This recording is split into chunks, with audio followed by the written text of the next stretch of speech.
Bonsoir à tous, j'espère que vous allez bien. Alors ce soir, je vais vous présenter un produit de Essence Mana, la boutique. Alors, c'est un mala. Qu'est-ce qu'un mala? Le mot vient du sanskrit que l'on peut traduire par guirlande ou collier de méditation et il est composé de 108 perles, parfois moins. Il y a des grands et des petits malas. Chaque perle correspond à un mantra récité. En fait, chaque perle permet d'avoir un décompte et de rester concentré sur le mantra que vous récitez, d'où sa qualification de chapelet bouddhique ou tibétain. À noter aussi que les Tibétains le nomment Trengwa. Sa matière peut varier ainsi que sa couleur. Un mala complet, donc comme celui-ci, possède 108 perles, ainsi qu'une perle plus grande nommée Bouddha ou Meru, qui est une mention au mont sacré de l'univers. Cette perle permet d'avoir le point de départ et de fin d'une série de récitations du mantra choisi. Il faut savoir également que selon les enseignements bouddhistes, pour parvenir à la sérénité, il faut 108 perles de sagesse en récitant sans interruption, mentalement ou non, un mantra. On parviendrait ainsi à atteindre l'illumination, en particulier en se mettant dans la posture de la fleur de lotus. Pourquoi le nombre 108? Ce nombre est souvent mentionné dans les textes anciens et considéré comme sacré. De plus, dans l'alphabet sanskrit, il faut le savoir, 108 lettres. Le mala existe depuis très longtemps dans la pratique de l'hindouisme ou du bouddhisme et sa conception originelle proviendrait de l'Inde et remonte à plusieurs millénaires. Ce mala que vous voyez composé donc de 108 perles d'amazonite. Pour rappel, l'amazonite est une pierre qui vous apporte la paix intérieure, elle renforce le courage, favorise la communication, elle aide à lutter contre la dépression et soulage les douleurs articulaires et les problèmes respiratoires. Elle permet également d'aider le système immunitaire à se défendre contre les maladies et les virus. L'amazonite peut se décliner en différentes couleurs pour ce qui explique en fait les variations des perles dans ce mala. Bien sûr, posséder un mala n'implique pas obligatoirement l'usage de méditation et de récitation de mantras. Il est souvent aussi qualifié comme porte-bonheur. Il peut être porté en collier court ou long.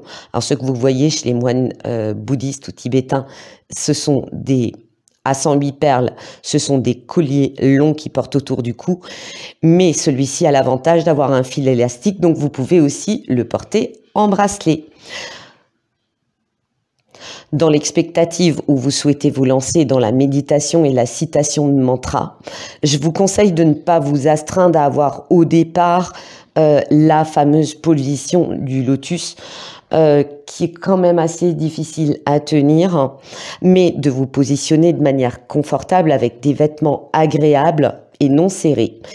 Et de vous aider d'une musique de méditation de votre choix. De temps en temps, j'ai un partage en communauté. C'est-à-dire qui va vous apposer. Si vous n'aimez pas, par exemple, une personne m'avait dit « j'aime pas le son du bol tibétain », vous en prenez une autre. Il y a vraiment, notamment sur YouTube, de quoi faire, d'accord? Mais par contre, soyez impérativement au calme.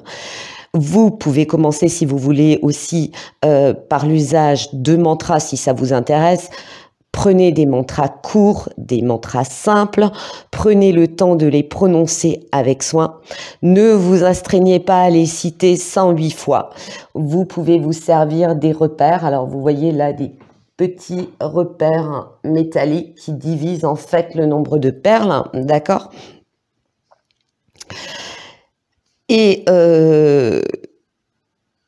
en vous servant des petits repères, vous choisissez un nombre de fois où vous citerez le mantra que vous avez choisi, la base étant traditionnellement un minimum de 9 à 108 fois, d'accord? Mais ça, c'est vraiment dans sa forme classique.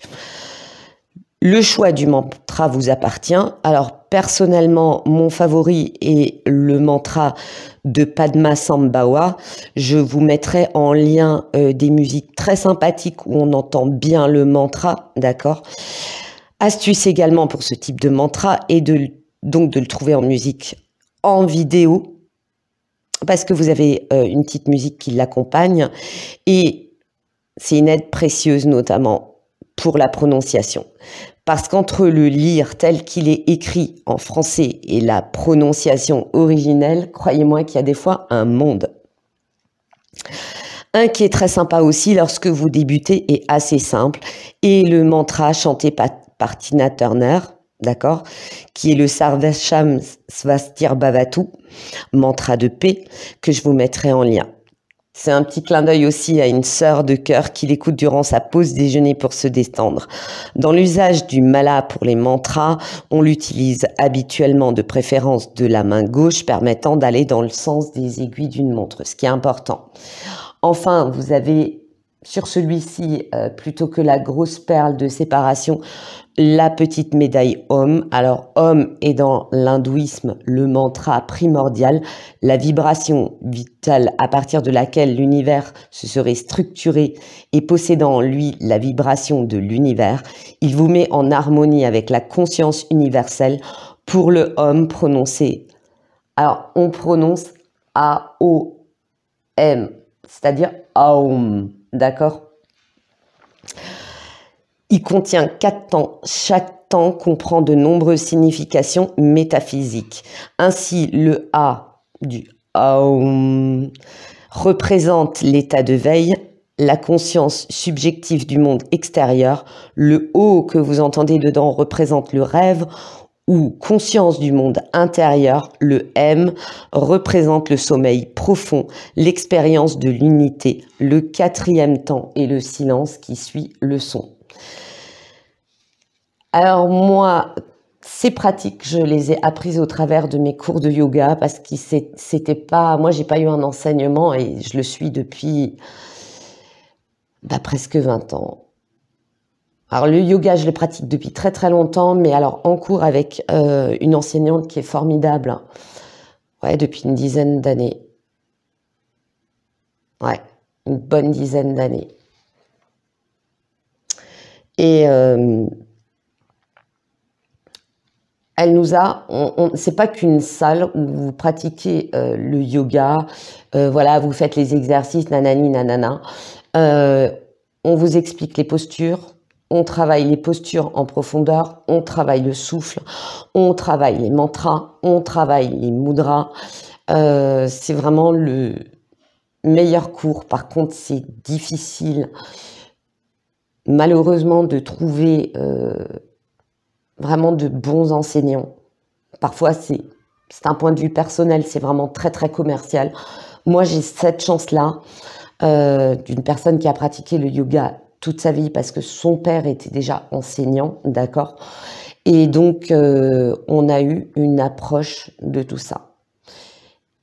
Et c'est pour ça que j'ai choisi le mala, d'accord ?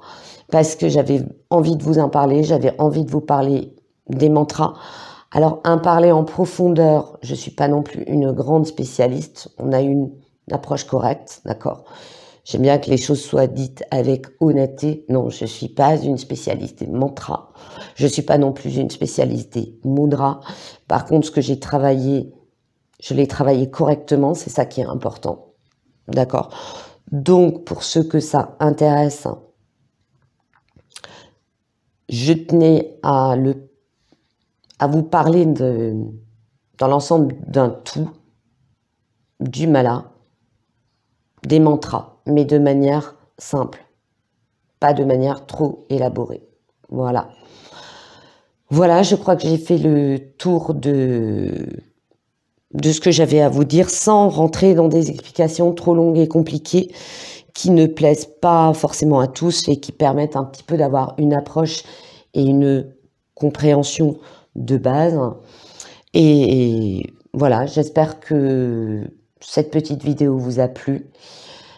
Le mala est vraiment très beau, d'accord ?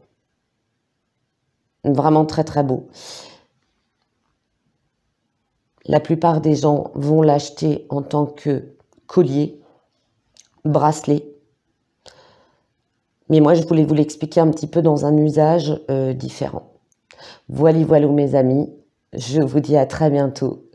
N'oubliez pas qu'avec le code Morgane20, vous avez une remise de 20% sur les produits que je vous présente et sur les produits de la boutique. Je vous fais de gros bisous. Je vous dis à très bientôt.